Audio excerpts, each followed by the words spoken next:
On a Monday night, the Deputy Secretary of State, Christopher Landau, welcomed the first group of 49 Afrikaner refugees from South Africa to the United States. These individuals claim to be fleeing what they describe as a climate of violence and terror. Now, this move has been met with controversy, particularly after the Episcopal Church's migration service announced its refusal to participate in the resettlement of this specific group, citing their commitment to racial justice and reconciliation. Let's get more reaction from the U.S. then. We're joined live from Atlanta by civil rights activist Devin Barrington-Ward. Devin, thank you so much for the time. I know it's a pretty early one for you then.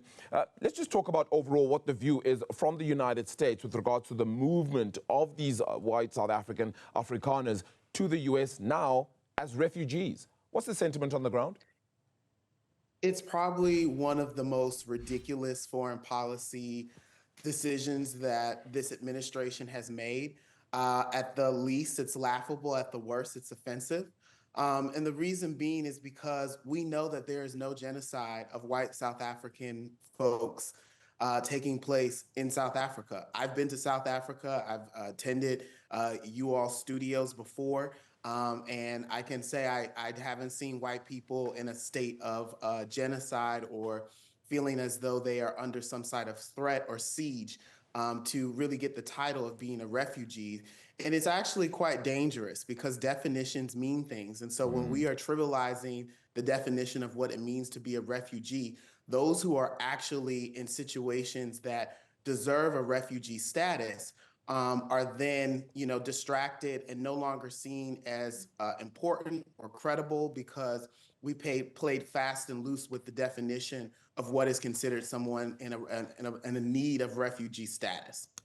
President Donald Trump campaigned on the notion of immigration, being very firm and tough on it as well. Is this just furthering that stance? So is this likely to create more issues, do you feel, then, within the United States, but also globally and perhaps more outcry? Oh, most certainly. It's going to create more resentment and actually create, I believe, some security risks for the United States and abroad. One being that the idea that we are, selling this false narrative that white folks in South Africa are under a genocide only emboldens militia groups and white nationalist groups here in the United States around this narrative that somehow they have to take their country back and that white people are under siege across the world, when in fact, we see that many of the real genocides that are taking place are in the Congo, are taking place, or folks need refugee status, are taking place in Haiti, right in America's backyard. Those are situations that really require the support of the international community in the United States to help resettle those people. But under this administration in the United States, we're seeing really a rollback of that, but an exception being made for white South Africans. And he knew exactly what he was doing. He was trying to bait people. He's trying to get people in the United States in an uproar to take to the streets so that he can, use justification for some more authoritative tools in his toolbox against U.S. citizens and against, the broader global community. And so this is a real concern. While on its face, it's quite laughable. There are some really real implications by him playing fast and loose with titles like genocide and refugee.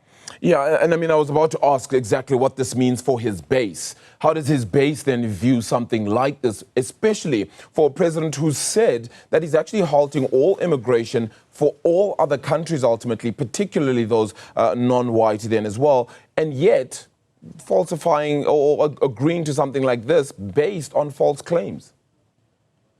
Right. I think the president of your country actually got it wrong. He said recently at a panel that, he told the president, our president here in the United States, President Trump, that, he is being a victim of misinformation. But in fact, no, Donald Trump is peddling misinformation intentionally. He's doing that to appease his base. His base is going to basically, eat anything that he is selling.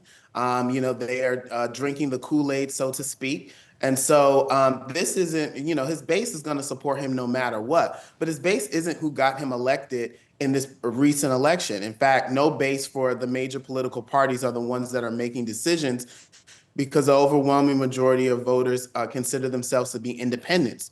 And the independents who voted for him are very upset. He's taken a major dive in his approval rating here in a swing state like Georgia, where the city of Atlanta sits. He dropped 10 points and he won this state significantly just in November. And right now he's 10 points down with a 45% approval rating. And the reason being is because people see this for what it is. It's a distraction. The fact of the matter is that the high cost of living in the United States, the fact that the war on the economic war that he's waged through these tariffs are having real implications on people's pocketbooks. Grocery prices are still high here. Eggs are very high here. They're $8 or $10 US. And so people are seeing that, they really were tricked. And so while he is appeasing his base, the people who really were the folks to get him elected, which were independents, are seeing that they have been tricked. It's only 49 of them, though, is what some people would say, all right? It's only 49 people that have come through. It's not as though That's it's how it thousands. starts. Yeah, exactly. And so does it create or drive a deeper conversation around civil rights in future? Almost certainly. Make America Great really meant to make America white.